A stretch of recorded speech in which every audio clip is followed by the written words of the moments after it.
Welcome back to SOS Briefs, brought to you by the American Security Council Foundation.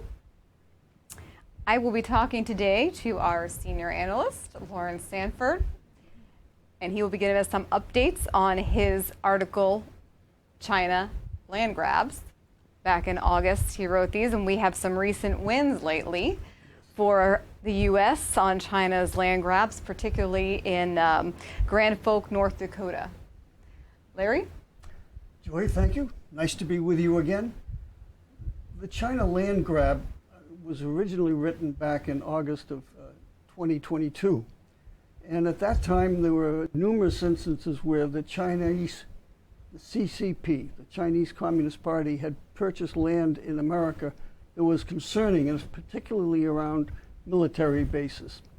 And the one that has made the news most recently is at the Grand Forks Air Force Base in North Dakota. And the reason why we raised such an issue is the Chinese group called FuFeng purchased 300 acres to build a corn mill factory within 10 miles of this Air Force Base. And the land in North Dakota is flat. So basically, if you sit on a tower, you can see what's going on at the base. But even more ominously, you can have equipment on the land listening to the communications, and this particular Air Force Base is a hub for worldwide communications in the Air Force, and also is a worldwide facility for the drones. And so by being close proximity to a major Air Force base raises all sorts of intelligence issues, security issues.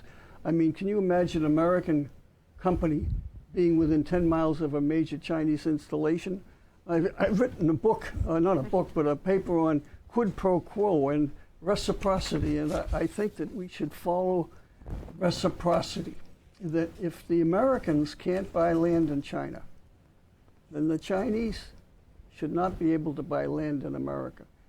And what happened was the locals of Grand Forks started a movement to stop this company, FuFeng, from building the $300 million corn milling plant. And speaking of the corn milling plant, it didn't make much sense because most of the corn is grown way south of where this plant is. If they were going to build a plant, if anywhere, it should be down in Iowa.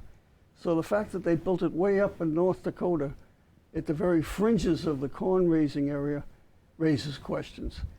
And the locals started to raise an issue with the town council. And the town council was all for it because they said it would bring jobs to the area, so they were in favor of it. And the mayor is a former National Hockey League player and who spent 10 years playing hockey in Russia. So who knows what his particular inclinations were, though I read somewhere that he also has visited China on numerous occasions. But in any event, there was such a stink raised by the locals. And then the Air Force got involved, and the Assistant Secretary of the Air Force wrote a letter saying that this base was of vital national security and they should not allow the Chinese to build this plant there. And last but not least, our political leaders in Congress stepped up to the front, and they also raised issues. So finally, the deal was squashed. But when I wrote the paper back in August, it was very much alive. And so it's a win-win for the American people by them going to Congress, going to the Air Force, and going to their local representatives to stop this program. So power to the people. It was really the citizens fought very hard against this project. They felt very strongly about it being by the Air Force Base. And in doing some research, I saw that Greta Van Susteren went out there to interview the people themselves and to get their feel for this. So, Larry, what's your take on how the city council reacted to the people wanting to have a say against this corn mill going up? Well, originally they were very much for the corn mill factory from the Chinese. And we know that the Chinese have been very adept at influencing the elite by inviting them to China, by helping them make money. And Peter Schweitzer's book, Red Handed, sums up how the Chinese have taken over vast segments of our leadership through money. Through money. And it's going to be hard to separate us apart from that.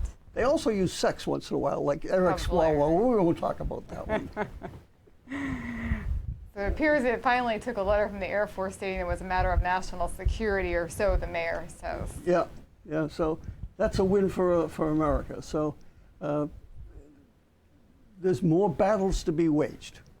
And Yes, and as one of the women that was interviewed there, she had said just to keep up the fight and keep fighting for what they thought was the right thing. And they didn't think that was. And they use social media. They use the Facebooks and the Rumbles of the world to get together. And now they have people all over the country facing the same issue of Chinese buying up land. I mean, we're down here in Florida, and the Chinese are buying up land and houses and so forth. And fortunately, we have a governor who's aware of the threat that the CCP presents. And so he's introducing legislation to prevent the CCP from buying land, or any of their entities from buying land, and the Confucius Institutes were banned. So we're fortunate to live in Florida, which is right in the forefront of trying to stop the Chinese invasion. Thank you, Governor DeSantis, for your hard work on that. Yes, yes. So. And I believe she mentioned Arizona and Texas as well are fighting these battles.